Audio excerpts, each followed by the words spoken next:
we're in interesting times. Like cost per click, cost per action has gone up like crazy in the last like 12 months.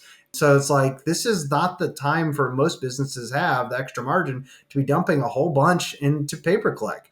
But this is a great time to actually start building a bank of organic content.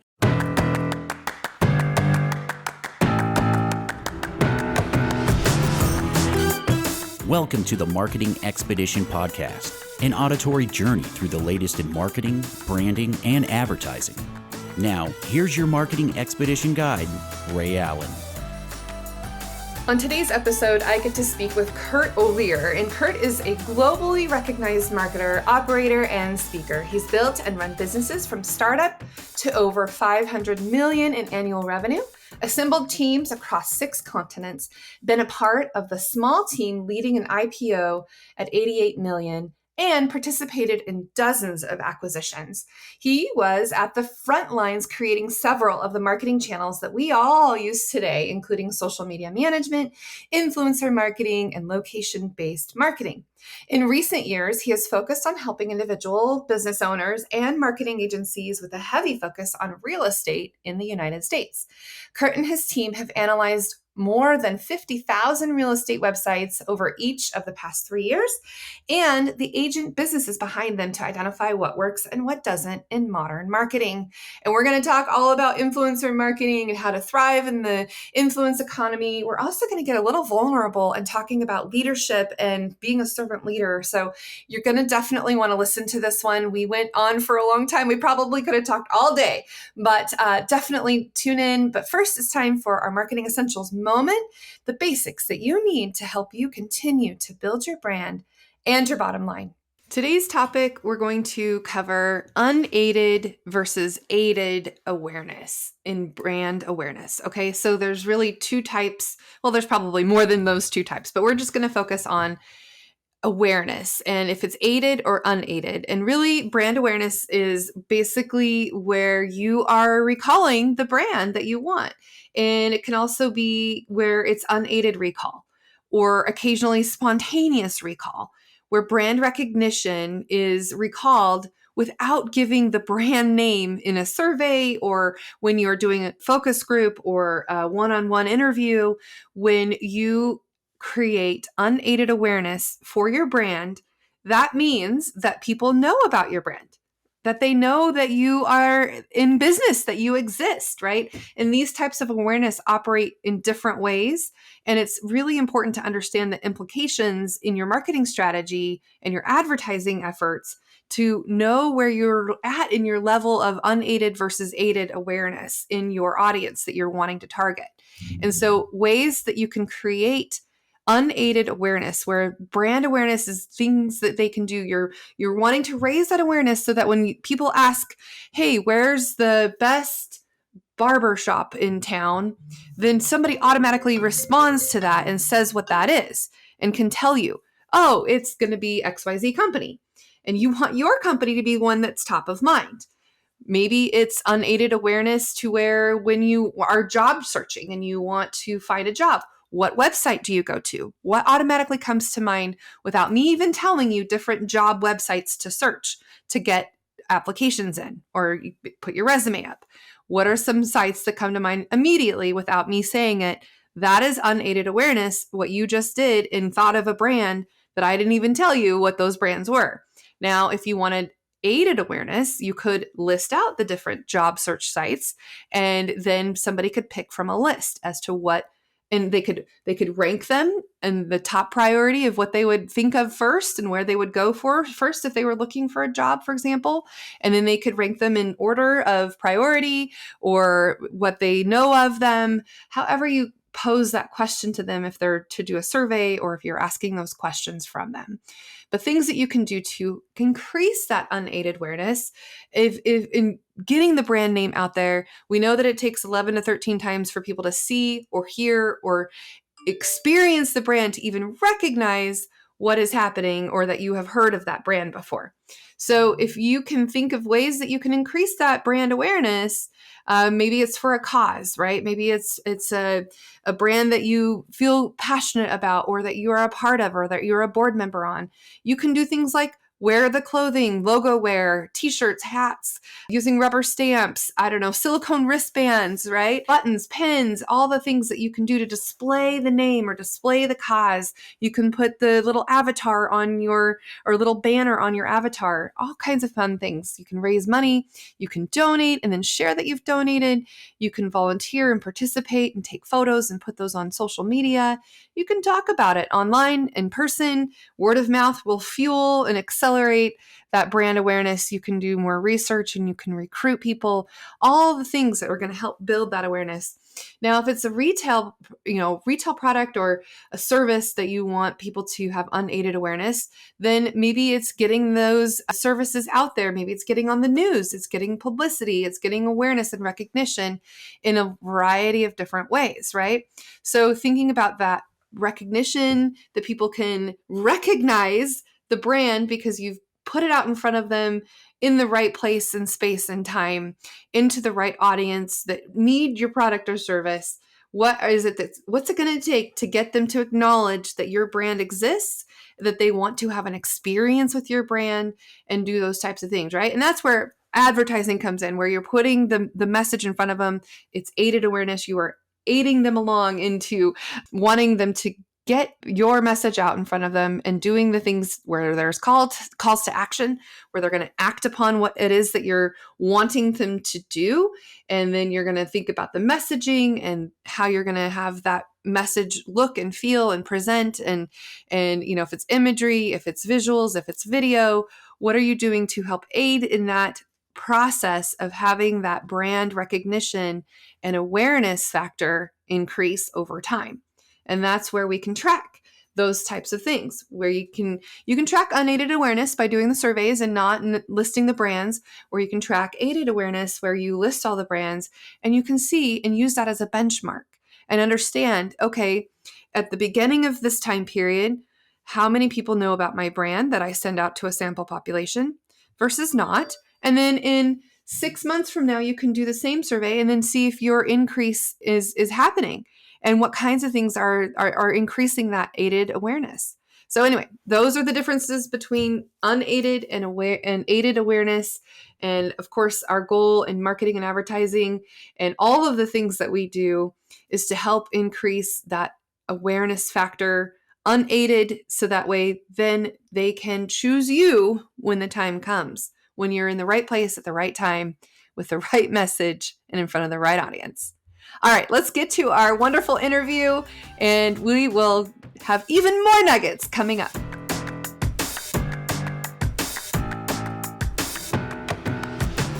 Welcome to the Marketing Expedition. I am your host, Ray Allen. I am the president and CEO of Peppershock Media and the founder of the Marketing Expedition community. We're going to go on a marketing journey today, folks. Here we go. And our guest today is Kirk. Welcome to the show, Kirk. Hey, thanks for having me. And say your last name for me just so I make sure I say it right. Uhlir. Uhlir. Okay.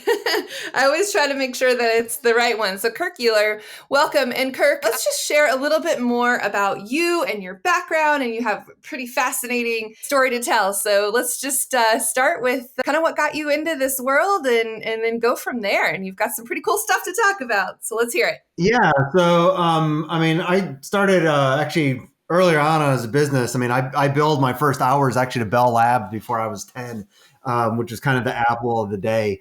But I started two businesses that progressed well enough when I was 13. I was going to have to file major taxes because I had employees in both by 14. And so from there, I kind of just started this whirlwind of growing companies and didn't realize till I got out of college that I was just really good at scaling things.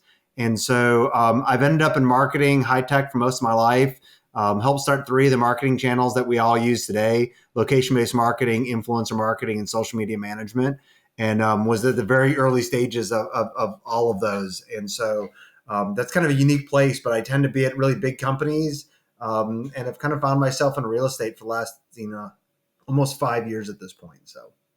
Fantastic. Well, let's dig into a little more about the channels that you helped create and go for. Let's talk about each one of those a little bit more. Yeah.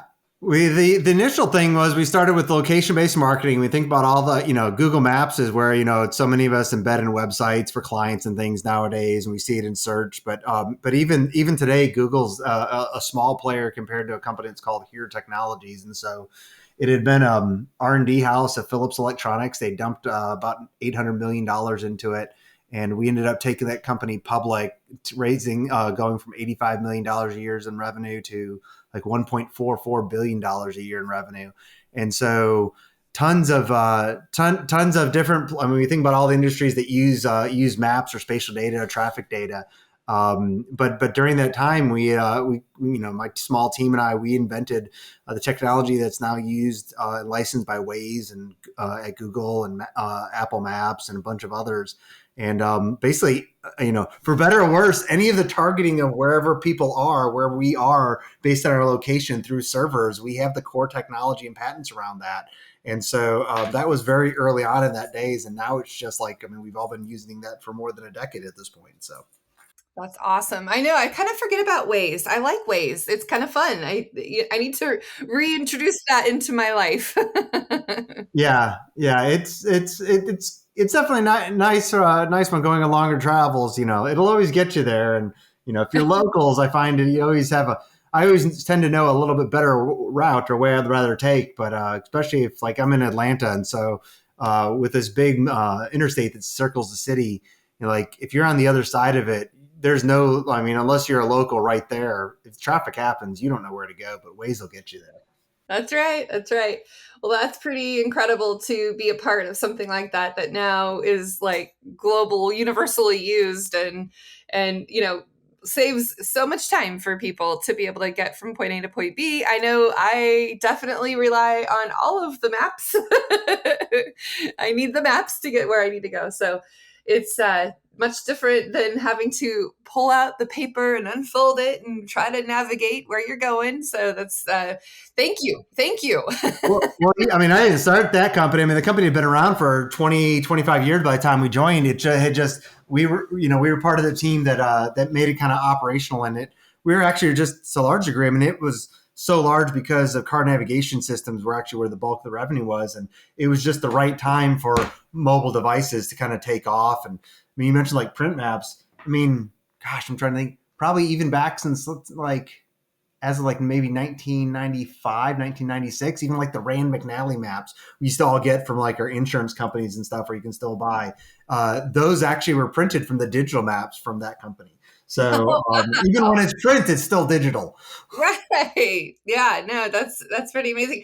I do remember printing off what was it, Yahoo Maps or something, and you'd get like 10 pages of all the extra, internet printed pages to get you where you had to go until you realize, oh, you could.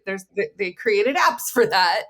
Yeah, it was great. We helped negotiate that deal with Yahoo Maps with MapQuest back, and so going from a like, hey, they didn't think anything about it, but I mean, it may have been like I think like half a cent per route, or if somebody just pulled up a map, maybe it was a tenth of a cent or something like that, and they thought it was going to be some great deal. And I mean, that's when the internet blew up at that time, and so it ended up being a very lucrative contract for us, but also helped be the foundation for shifting from just the price for a DVD and a Lexus to how you actually fund something that's going to be used transactionally online.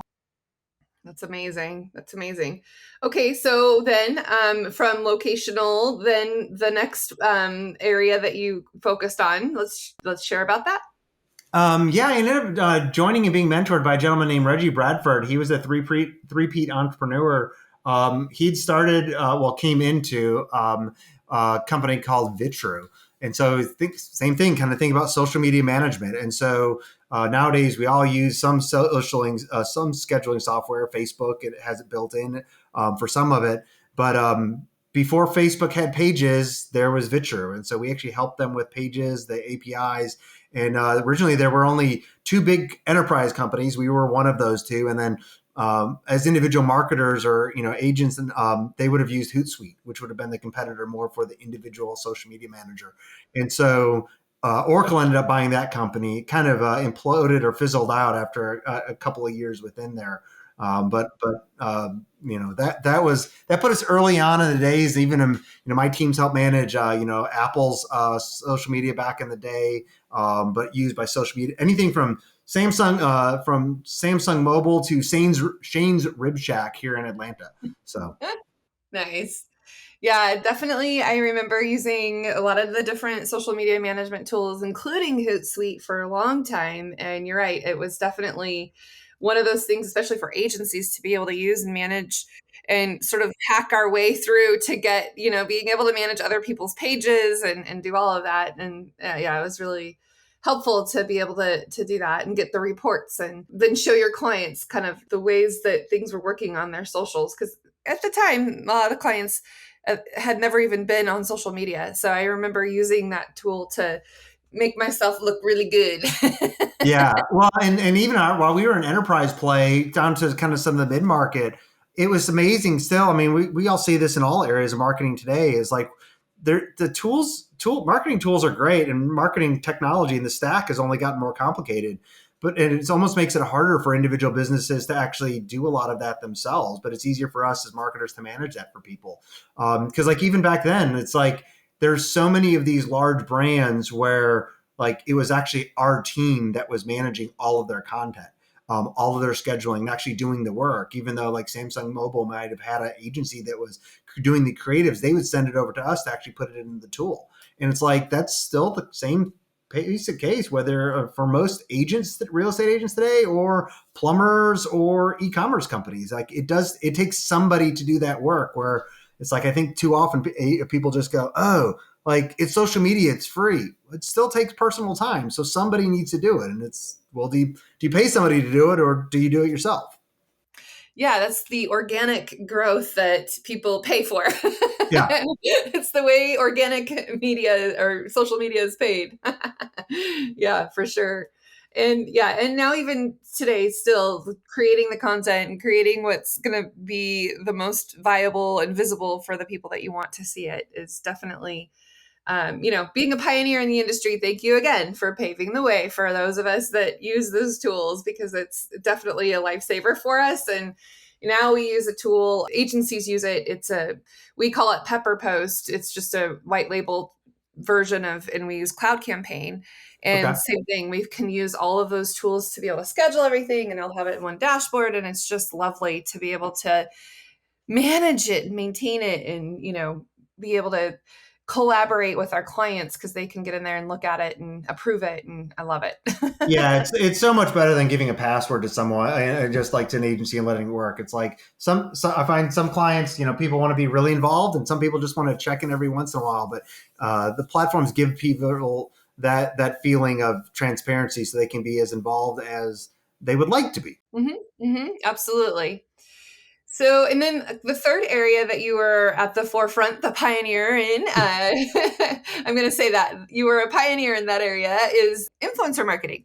Yeah, we started one of the earlier influencer marketing platforms. There's always been influencer marketing. I mean, heck, back as long as people have been doing any sort of marketing, it's like, but the real platform for going out and spidering content, looking for potential more long tail micro influencers. And so I think too often businesses always look for the really big players, where it's like, so we were much more focused on, hey, how do you go out and we kind of started as partnership marketing and very much shifted to that long tail or micro influencer, where it's like, yeah, like my aunt might only have 75 people that like her and, are friends with her on Facebook. But if she recommends a restaurant or a plumber, like that's a way stronger recommendation than what any celebrity could ever do. Right. Yeah. Influencer marketing is sort of word of mouth advertising on steroids. Yeah, Yeah. just being intentional with it really much more. So. Yeah, for sure. Well, and that's what they always say is word of mouth advertising is the best form of advertising. So if you can do things to accelerate it, it's going to help you and your brand and do that. So, okay, let's talk a little bit more though than the platforms that you have helped create, as far as what influencers can use now and brands can use now to be able to, is it kind of like a matchmaking service? Is it, how does it work? Yeah, well, that company has been sold off as well, and so I left it 6 or 7 years ago at this point. But it started much more of initially helping brands instead of basically like run giveaways, run campaigns to their own audience, pushing those out through maybe 1,500 influencers within their campaign. Like, hey, why give away, if you're Nike or you're Bass Pro Shops, why give away some gift cards just to your audience? Instead, go give those out to 1,500 people's other smaller audiences and spread it out that way. And that was good. And so it did work, but so often still like with marketers, as we kind of talked about with, individual businesses, it's like marketers kind of want more, rather than even the relationships they often have. And so where it really found success was going out and originally I hacked at home through the Twitter API and some Google Sheets, being able to go out and scrape Twitter to be able to pull in follower counts and followers and bios and stuff. And that definitely evolved well beyond that, but be able to basically go out and crawl social media to help identify potential influencers and just data on them. Because that's what at least on the mid-size and larger agencies, that tends to be at least what they're selling is the possibilities to clients. Where what I do like so much about, agencies that helps, smaller mid-sized businesses is, hey, we sell results, as opposed to sometimes bigger agencies are selling hopes and dreams. And it's like, at the end of the day, hey, if it's a company that's like less than $10 million a year in revenue, like it's about results. You're not paying for hopes. Mm-hmm, mm-hmm. Yeah. The possibility versus the actual results that are going to come through. And that's a big difference for sure. Yeah. I mean, I think that influencer marketing has evolved since it really, like you said, I mean, it's been around for a long time, but in the terms of where you're using how many followers people have and engagement and all of those types of things, and if are they the right kind of fit for you. But I always have to think about words of caution where people can endorse something or, be a face of the brand. Well, what if they get in trouble? Right? Yeah, well, and we see that a lot even in the news now, where it's like because there's a big mix, I think, especially like in any advertising or real larger marketing publications. Like if Ad Age writes about influencer marketing, what they actually mean, if you read any of Ad Age's stuff, is they mean paid influencers, which is really no different than advertising to that point. So it's like it's a spokesperson. For me, especially in the mid-size and long-term, influencer marketing is just organic. Like, hey, the people that walk into your store and engage with you, they're telling your stories one way or the other. So they're and so like I'm a core believer in using influencer marketing from the organic side, where I don't pay people. Like maybe I might send them an extra shirt or hat or something, send them a mug, but I'm helping people where it's like you've already done the right thing on social media. You have great customer success with people. And so you're just helping them amplify those stories or pulling those stories back. That's where I love so many tools now too. It's like, hey, go out and to me, getting video testimonials from people that your electrical company has worked with. That's influencer marketing, especially if you follow back up with it with campaigns so that people see the videos that they've given you so that they can share, hey, look, they talked about me. Like people will do that if you treat them right. Yeah. Oh, yeah, definitely. And it's kind of a residual side effect if you ask people to talk about you and they do, and then they want to share it with their audience, and it just becomes a ripple effect. Yeah, I love it. Yeah. And so often I'm like, especially, like I mentioned, like electrical company, it's like, there are cases like that, although there are say a couple things, service brands like direct, Discount Tire here based out of kind of the South. They're incredible for customer success, and it's like I talk about them just because I have a great experience with them. And it's like it's an automotive service company, which isn't usually where you get a lot of like stellar results. But it's like it's so easy for anybody that's selling goods or anything, that whether it's hiking, fishing, outdoors, gardening, like that's things that people want to talk about their hobbies and their life or what their kids are doing, and the products are just part of it. And so it's just enabling like your customers to be the superheroes of their own stories. And then whether you're sharing them back on your channels or you're just helping them share their stories out as well. Heck, it's great just to do campaigns with some of the influencer platforms now, where it's like you collect the videos. It says, just tell me how you're using my tent. And then like, we're going to pick somebody at random, not even like the best. We're going to pick somebody at random, and we're going to, redo your camping experience with your family. and you'll get a thousand responses of people telling you about how much they love or dislike using your tent. Yeah, look at you being the influencer now. Yeah, I love it. Well, and the thing that you can maybe even share more about is the idea of how the influencer marketing can really help your brand thrive, and maybe even in an economy that's, let's just call it, interesting now. Yeah, well, I mean, I think that is part of the thing. Is I mean, if for me, almost any interaction with a potential client, until even after somebody's been a repeat client for a decade, like that, it's all marketing to me. And so whether it's customer support, issues people have, getting testimonials, like it should all be run through marketing or worked with like a marketing agency to help manage that, because it like brands, especially smaller brands, but they're successful from the follow up, and it's not just sending the single email that's out for, hey, will you send us a testimonial? Yes, that's a good part of it, but as part of an integrated marketing plan that says, hey, look, you followed up with somebody, you want to send them an NPS to say, hey, 1 through 10, how did we do? Okay, if it was an 8, 9, or 10, then you can follow up and say, gosh, we'd love to hear more in video. Can you tell us about what that's been like? Or how did you use our product or service? How did it impact your family?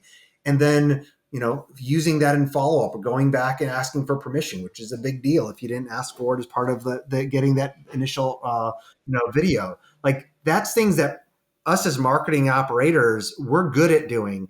The person that's running the business often isn't doing. They're good at their business. And what's going to help their business grow is the follow-up and the operations that follows up to say, how was your experience? Was it good or bad? If it was bad, great, kick off a channel for that. If it was good, then kick off a different channel for that. And where there are stories, then amplify those. And when it's done right, it gives great content that you can end up building stories for Google. And then like you have to invest in SEO, but that content can be wonderful. And if you want to amplify it with pay-per-click, you could, but you don't have to, because as your point, we're in interesting times. Like cost per click, cost per action has gone up like crazy in the last like 12 months. So it's like, this is not the time for most businesses have the extra margin to be dumping a whole bunch into pay-per-click. But this is a great time to actually start building a bank of organic content that may add even like a zero to the owner's net worth over the next couple of years if they do the work in the next 6 to 12 months. Oh yeah, I always say my raise 5 R's: ratings, rankings, reviews, referrals, and then rewards. That's good. That's good. Now it's time for a message from one of our partners, Kitcaster. Did you know that podcasts are a great way to grow your personal and business brand? And Kitcaster is a podcast booking agency that specializes in developing real human connections through podcast appearances. We've had several guests from Kitcaster on the Marketing Expedition podcast as well. So if you're an expert in your field, have a unique story to share, or an interesting point of view, it's time to explore the world of podcasting with Kitcaster. You can expect a completely customized concierge service from their staff of communication experts. Kitcaster is your secret weapon in podcasting for business. Your audience is waiting to hear from you. Go to kitcaster.com/expedition to apply for a special offer for friends of this podcast. So I'm going to ask you a couple questions. I also have students that listen to this. I teach as an adjunct at Boise State as a marketing professor. So I love to ask questions that can help my students as well. What advice would you give to somebody who's about to graduate? They're about to get their real job, and they might want to go into one of these industries and become a marketer. What do you wish you would have known that you know now that you would like to tell them to give them some guidance, advice, some mentorship? What would you like to share with them? Do not specialize. You'll need to for your job perhaps early on, but like there's a great book called Range, which really talks about how those that are really successful, those that'll end up running their own businesses, they're not just good at one or two things. They have a very diverse knowledge base, and usually well outside of their area. So if they were going into marketing and they were going to go into influencer marketing, that's great. They need to spend all of their off hours or side hustle projects working in related marketing fields or try some very different things as well that they might never not actually practice in their normal jobs, because it will pay off like huge, like not even dividends, multiples to them, 5 to 6 years into their career. Yeah, sometimes niches don't always make riches. If you can be a well-rounded and knowledgeable person in multiple different areas, then if one area starts to dry up, you have the ability and knowledge in another area to diversify and like you said, have the skill sets that are going to carry you through, right?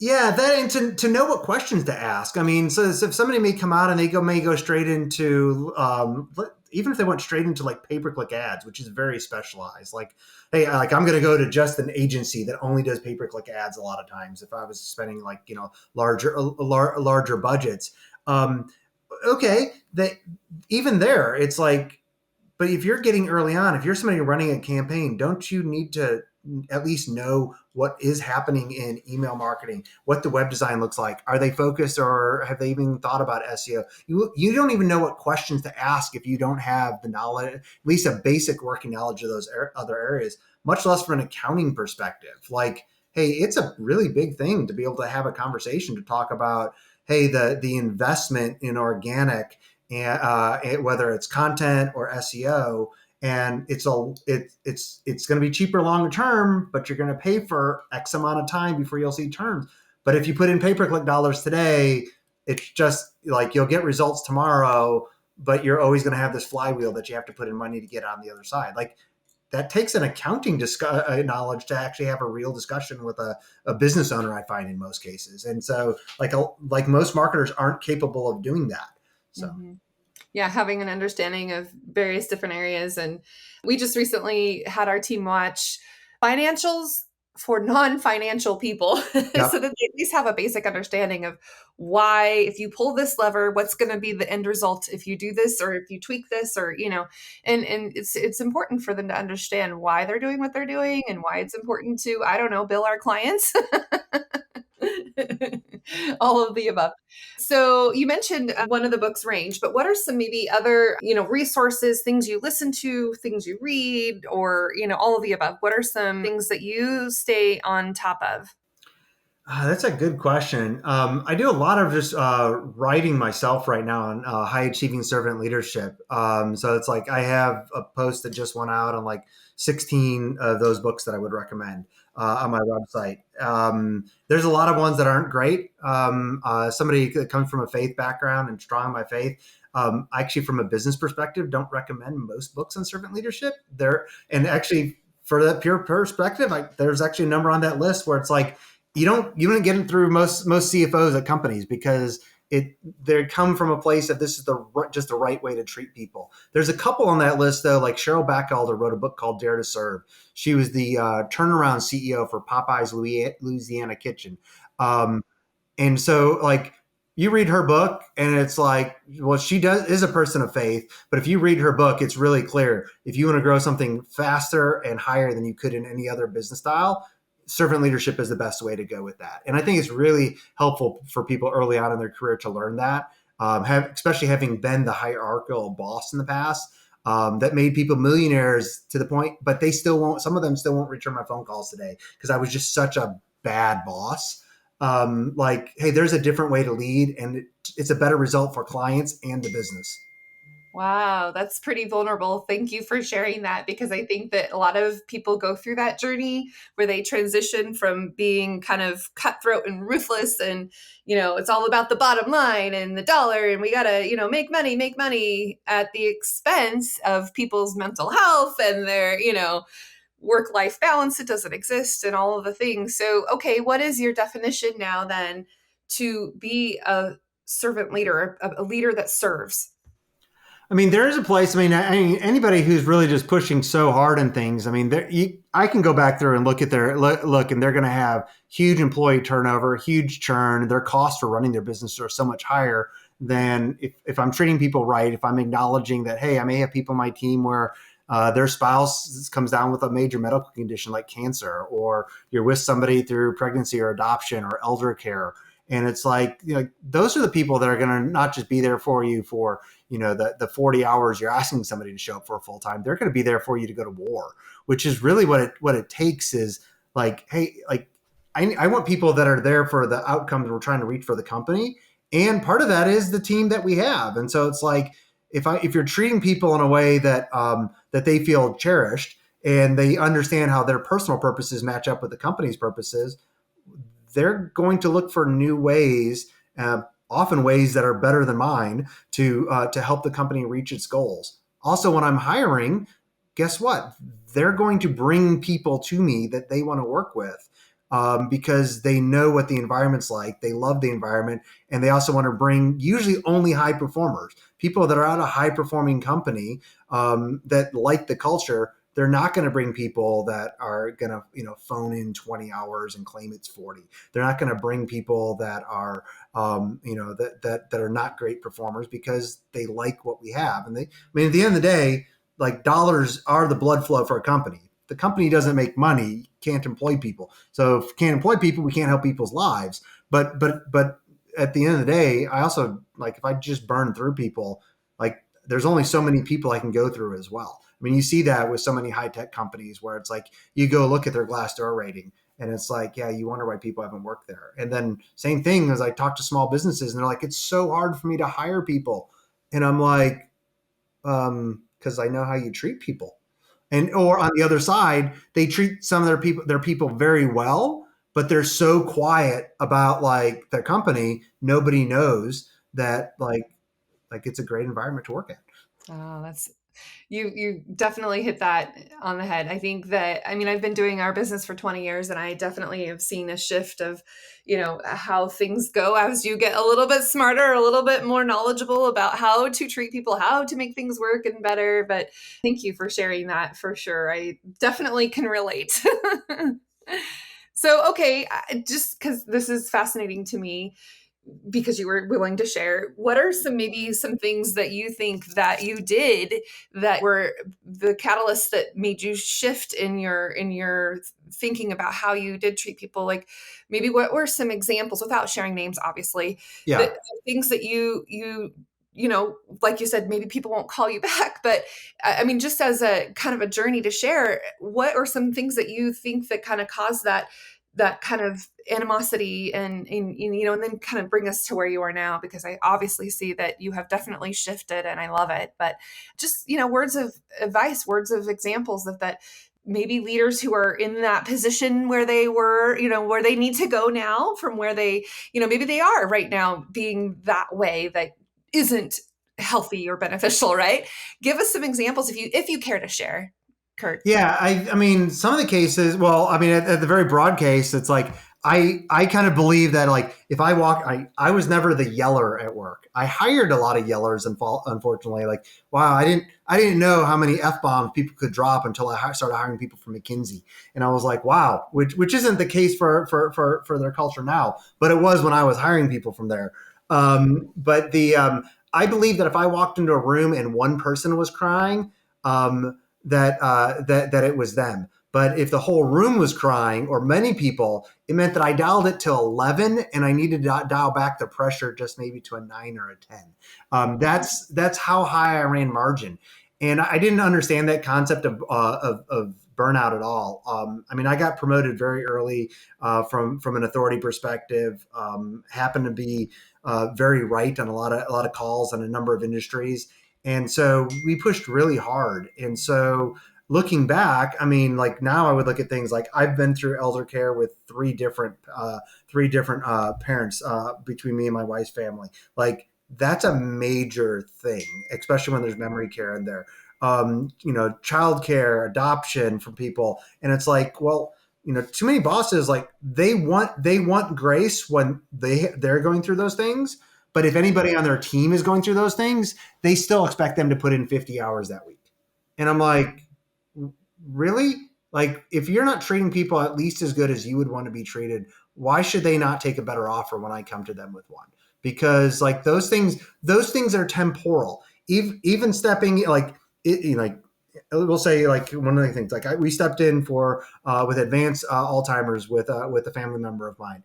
Okay, that was 4 years of going through that, but it was 6 months where it was really the crucible while things were getting figured out. Well, like, the company that the company that I'm with now, they were with me during that time period. And so like, I've turned down countless offers since then. And so because they were there for me during that time period, I still work, but they were flexible with my hours and flexible with my time. And so it's like, that's what people are looking for so often now. And there's so many of those scenarios as we look through it where it's like, if you don't even know as a leader to ask your team to know what's going on, or to create an environment so that they feel comfortable enough just sharing those things. And sometimes they share it with everybody, and sometimes they only share it with a small group. Like, that's okay. I mean, I've had people come to me on teams where it's like somebody's tried to commit suicide on their team, and me and one person in HR knows. That still allows us to kind of help with flexibility and give credence. On the other side, somebody comes through and says, "Hey, my spouse just got diagnosed with cancer," and they tell everybody, and that's the first time you hear about it. That's up to the individual to share, but it's creating environments so that people are comfortable bringing that to it, and then also responding in a way so it's like when the teammates see how you respond, they know that you'll be there for them as well. And people are more than willing to kind of give flexibility, being like, well, things are really easy for me right now, so I'm happy to put in more time to cover for that person then. Mm-hmm. Oh, that's a really good share. Thank you for that. I think people listening can relate to that very much so, being in that position where you can be, where you have empathy and, being able to be that flexible boss or the, leader that people want to work for because of that flexibility and that you do care. Right. And yeah, so thank you for sharing that. Okay, let's talk a little bit more into what you're doing now and into the future. What you said you're into real estate now, so share a little bit more, because you've kind of been this ongoing, evolving, like you said, and giving advice to our younger generation and being able to be knowledgeable in certain areas. And now you've delved into real estate. So share a little more about what you're up to now. Yeah, so I had joined a company called Showcase IDX that, especially for like any of your students that are listening, that the home search, like on Zillow, that uses hundreds of different data sources behind the scenes. And so we're Showcase IDX is one of the three main brands, that by far the leader, that provides that home search for individual agents, brokers, for their individual websites. Marketing agencies use them to build usually WordPress websites with Showcase IDX. And so did that, but we ended up selling that company to eXp World Holdings, and so now I run part of marketing and operations for eXp Realty. Actually, run exprealty.com, their national website, built off of some of the same technology, but much different at this point, and a bunch of tools for agents and consumer interaction. And so it's kind of cool to have 86,000 or so internal customers to use a product when you come out with it. In addition to, I don't know, hundreds of thousands, if not more, consumers that use the websites on a monthly basis. Yeah, sometimes you don't even know the agents are using all of these tools to help them sell the homes. And it's pretty cool to see that. We just bought a house not too long ago. Finally, we kind of were trying to navigate the whole housing boom and, be on the websites, and you had to like make an offer almost sight unseen and get there before somebody else. And of course, it's kind of changed now, but I imagine that those tools are what allowed us to help make that happen. I think that if agents didn't have a presence online, it would be almost impossible for them to even be a real estate agent today, wouldn't you say? It's just much harder as well. I mean, they can still get leads from some of the large portals, but there's there's a huge opportunity for those that do it right, to generate leads from Google and pay-per-click. But there's a from a marketer's perspective, I didn't realize until I got into real estate that there's such this loss or leakage of leads if you are as an agent, because almost all agents are 1099 contractors. And so if I don't have my own website that my clients are actually using, the only thing I can guarantee them is that they're going to go use another site or Zillow, and Zillow makes like $2 billion a year basically selling advertising with leads and whatnot to other agents. So it's like, if my clients, even if I meet somebody and then I get their lead information, I put them in my CRM, if they're still going to go use like another site, well, then a competitive agent is going to be calling them, as opposed to if I have a website with the tools that they would actually want to use. Because I can't force anybody to use anything nowadays. And so there's tools that they're actually going to want to use. And without that, like I I didn't realize before I came into real estate, like, oh my gosh, imagine going into like an e-commerce site and going, yeah, 90% of the leads that you gather are going to be contacted by a competitive store or an electrical company and be like, yeah, you have a 15 van shop that's, big, very big, small business. And it's like, but 90% of the people that sign up your website or call you will still get called by a competitive electrician in your area. Like that doesn't exist in any other industry, really.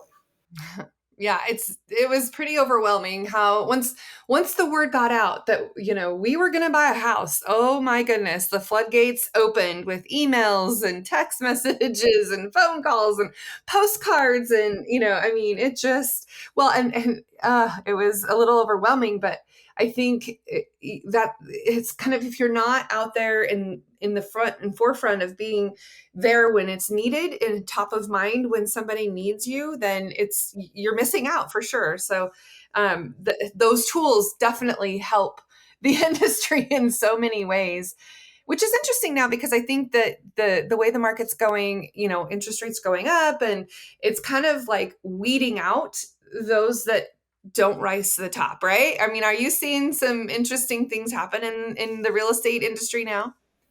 I mean, personally, I think you can just look back at any time there's been a real slowdown or change in the industry. There's always it always pushes out some of the more part-time people, the agents that haven't produced as much. But there's a lot of people with real estate agent licenses, and so it's like there's always that ebb and flow. There's a lot of people that do very few, if not zero transactions on an annual basis, but they have a license. And so I think it makes sense for anything. Same thing as this time when industry kind of or the market slows down. It's the same thing for marketing agencies that aren't as established as yours, or individual marketing consultants. Well, it's like how many when things slow down, how many marketing agencies end up folding because they weren't built for it, or they only had 5 clients and they lost 2. Well, Right. that's a problem then. And so I think anytime it's good when there's a correction, but it's also so many businesses, whether you're a real estate agent or marketing agency, people don't focus on profiting first. They tend to grow their business. And so, think anytime we see a slowdown across any industry, I see solo entrepreneurs up to people with, dozens and dozens of people on their team that should not fold when things slow down. Just they slows down a little bit and their business implodes. And I'm like, yeah, you weren't taking off a healthy margin beforehand and planning ahead. A black swan event will always happen where, like if the market just slows down by 40%, like things will be different. But it's like, but that's different than like planning to get like putting away grain in the storehouses for the future. Mm-hmm. Yeah, for sure. Well, and I say it is interesting because there are some industries that are doing quite well and there's other industries that are not. And so when we talked about earlier, diversifying, what you are capable of doing, you have to be able to ebb and flow with what people need and be able to do the things that are new, or, all the skills that are coming up, and just being able to evolve with what's going on. And now of course AI is starting to take over the world and do things in integrating AI into how marketers market. Have you delved into any AI tools just yet, Kurt? I probably have 30 AI writer tools of some form licensed right now, in addition to Chat GPT-4. So Yeah. yeah, and I don't know how many more I've tested. So I've tested a good many of them. I think AI will clearly be very involved in the long term. I think from a content perspective, we're already seeing people that are highly skilled at adding inputs into tools like Jasper AI. That's a new almost like industry that comes out. It's just there's yet to be a AI writer where I would trust their facts at all. And Right. but there's so many things where from a technical SEO perspective, I can't tell you when the last time I actually wrote like redirects for a website. Like even now, I've gotten back into some more of the technical stuff because I know I can actually just go to Chat GPT and say, hey, I need a PHP redirect that takes a URL that looks like this and changes it to something else, and it writes the code for me. Like I don't need to go to an engineer anymore. And so there'll be such an advancement we see of things going forward. But also it's wonderfully helpful for helping people reword things to make it concise. Well, I don't trust the answers or the facts that come out. I can give it a complex topic I've tried writing out and say, make this sound like Ryan Reynolds explaining something to a fifth grader. And then like, wow, the results are incredible. Yeah, well, and you're right. I tried to do some fun things with it too, and I asked it to write a bio for Ray Allen for me, and it got pretty accurate. But then there was some quirky, weird things that it said that I did in my career, and I'm like, that has nothing to do with Yep. me at all. And it was fun to play with it. So it's kind of like you have to still have human intelligence to be able to utilize the artificial intelligence. And I don't think that the human element will ever go away entirely, because you have to kind of fact check, and you have to, massage the copy enough to make it, plausible and real as to what you would want it to say or do, or if it's, content written piece, or even now where you can use AI to generate images that, otherwise you may not exist. So it's just really fascinating to see where this is going to take us. What I'm worried about is when, the deep fake, where, maybe a court case is all, inclusive in photo evidence, right? If it's manipulated or not. And that's going to Yeah. be an interesting thing that could occur, right? Well, and the circular references that happen online. I mean, there was a news story just in the last week or two where some law professor, somebody had sent him. They asked, they went to Chat GPT and they asked for, 5 stories of impropriety from like significant law figures, and like 3 of the people that it made up things about were entirely inaccurate. And this gentleman, it made up claims of sexual harassment and a fake Washington Post story that didn't exist, including a quote from that story in the response for it.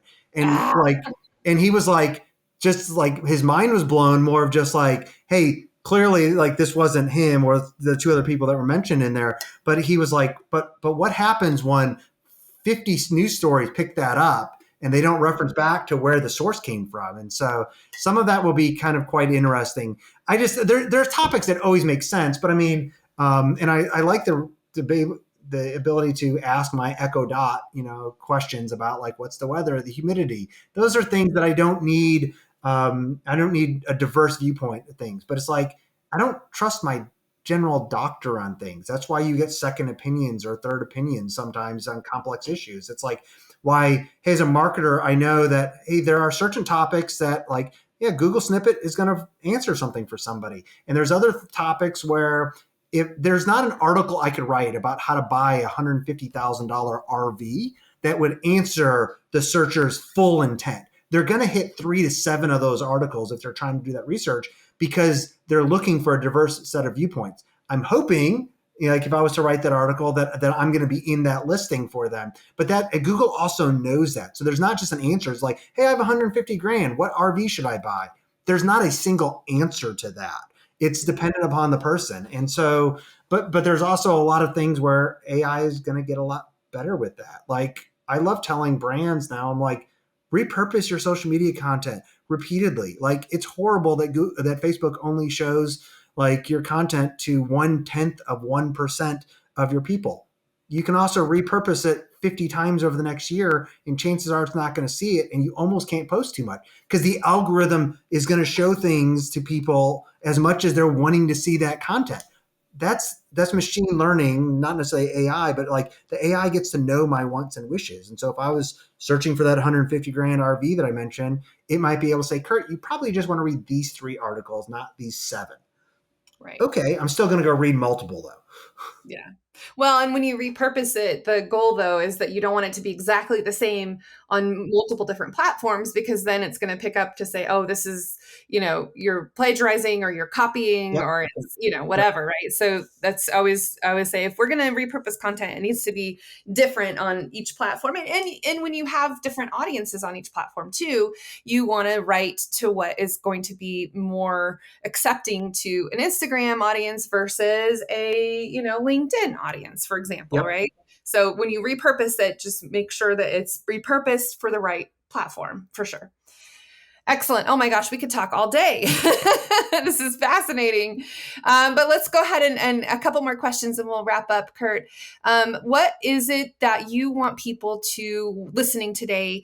How do you want them to get a hold of you? What do you want them to kind of wrap up and know? What, maybe 30 seconds of what you would really want everyone in our audience that are marketers, that are students, that are entrepreneurs. What's something that you really want to share with them today, Kurt? The whole bit about high achieving servant leadership is a much better way to run your how you show up in your career, but also run a business if you have people leading you, is something that I think I wish everybody would take away. I'm writing a lot about it right now. And so a lot of the new topics that I'm putting out in videos are coming from people asking questions on my website. And so if there's topics you'd like that you don't see, come to my website and let me know, and I will probably write an article about it. That's how the one about books that you asked about earlier came about. So. Yeah, no, definitely. And go ahead and mention your website. KurtUhlir.com. So. And it's UHLIR.com. Kurt, KURT, UHLIR. Okay, cool. Excellent. Thank you so much for sharing so many wonderful things and just your journey of where you've been and where you're going and all the fun things that you have to offer this world. Really appreciate it. And thank you for being a little vulnerable with us. And I definitely think people can relate to where, you've been and where you're going now. So thank you again. Yeah, thanks for having me. Absolutely. And for those of you listening, please share this with others that you know that need to hear what Kurt had to say today.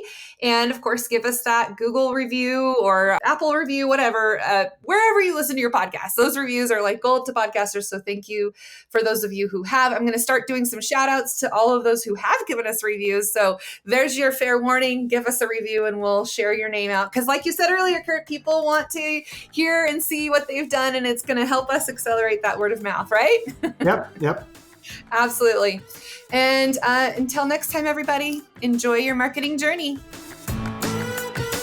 Thanks for listening to the Marketing Expedition podcast. Want to continue the journey? Don't miss out on new episodes. Subscribe on iTunes, Spotify, Amazon Music, or wherever you get your podcasts.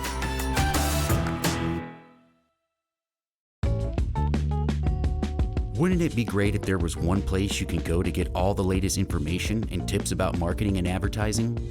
The Marketing Expedition community is that place. People like you gather in our online community to build relationships with others and find the latest marketing trends, tactics, tools, and technology. We help you build your brand and your bottom line. Start your adventure today. Visit themarketingexpedition.com to find out more.